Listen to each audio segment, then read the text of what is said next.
"We're not going to make it, Corporal. Leave me behind." Commander Rains gritted through the blood and sand as bullets chewed the earth just feet away. But Corporal Eleanor Torres didn't flinch. Her jaw locked. Her fingers tightened around her rifle and her commander's vest. "Mom, I didn't come this far to leave you in the dirt." The radio had gone dead 20 minutes ago. Their convoy had been ambushed deep in the Anbar province. The lead vehicle was gone, the second disabled, and smoke was curling up from the last hope of extraction. The squad was scattered, half injured, half missing. But Eleanor had eyes only for her CO, Commander Rains, the legendary tactician with 2 tours in Iraq and a reputation as cold steel under pressure.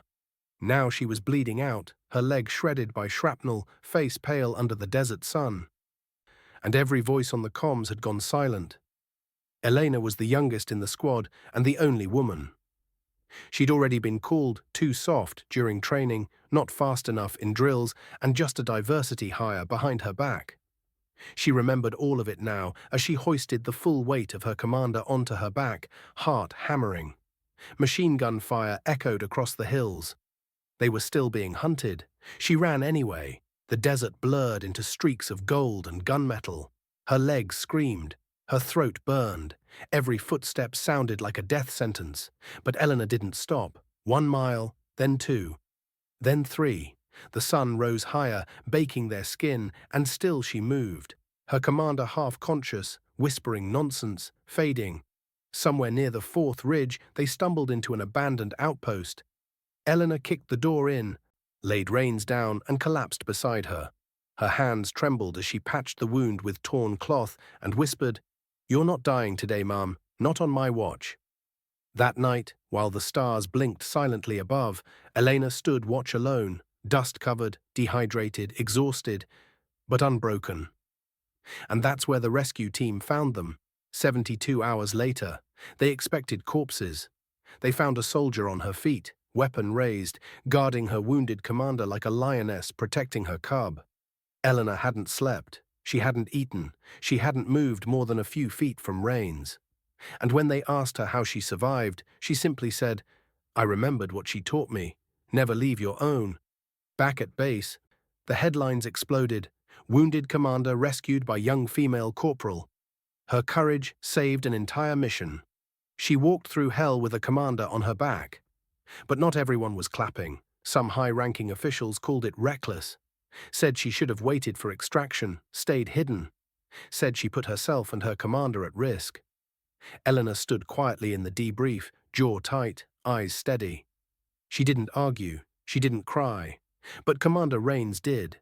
In front of the review board, the hardened, silver-haired leader raised her voice with a cane in hand. "That girl didn't just carry me.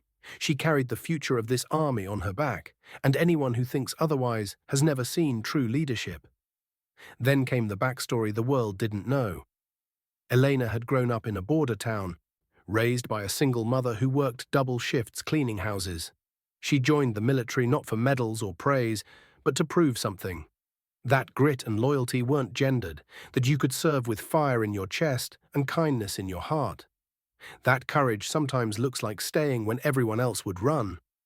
Rains had been the only one who believed in her from the start, the only one who didn't treat her like a quota. When the world saw weakness, Rains saw discipline. When the others doubted, Rains trained her harder. So when the bullets came and the fire rained down, Elena didn't hesitate. She wasn't just saving a soldier, she was repaying a debt. Weeks later, President Whitmore personally awarded her the Medal of Valor, the first Latina woman in U.S. military history to receive it under fire. Cameras flashed. Reporters cheered. But Eleanor didn't smile. She turned to the camera and said, "This medal isn't mine alone. It belongs to every woman who's ever been told she's not enough. We are." And in that moment, the entire world stood still. They rewrote training manuals. They started leadership programs in her name. Recruitment for women doubled in 2 years. Elena became a symbol, not of war, but of unshakable loyalty and quiet courage. And Commander Rains, she returned to active duty 6 months later, only this time as Elena's second in command. "She earned it," Rains said. "She carried me once. Now I'll carry her legacy." Before we end this story, let us know in the comments where you're watching from.